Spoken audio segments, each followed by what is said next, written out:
Hi, my name is Winfield, and I'm at my shop in Dubuque, Iowa. Today, I'd like to show you the characteristics of polyurethane foam. I'd like to illustrate how a hammer bounces right off of polyurethane foam, but doesn't on an air cushion. This bouncing effect isn't good for control or comfort.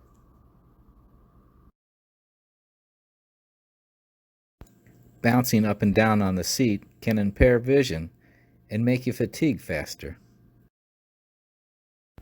I replaced the polyurethane foam with polyethylene foam and shaped it to the height that I needed.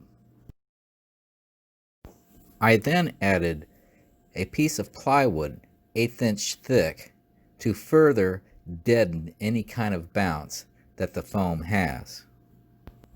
Using the old upholstery, I recovered the seat so I could strap the bike cushion on top.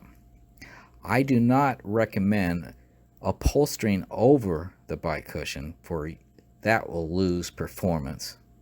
Thank you for watching, and I hope you subscribe. Bye.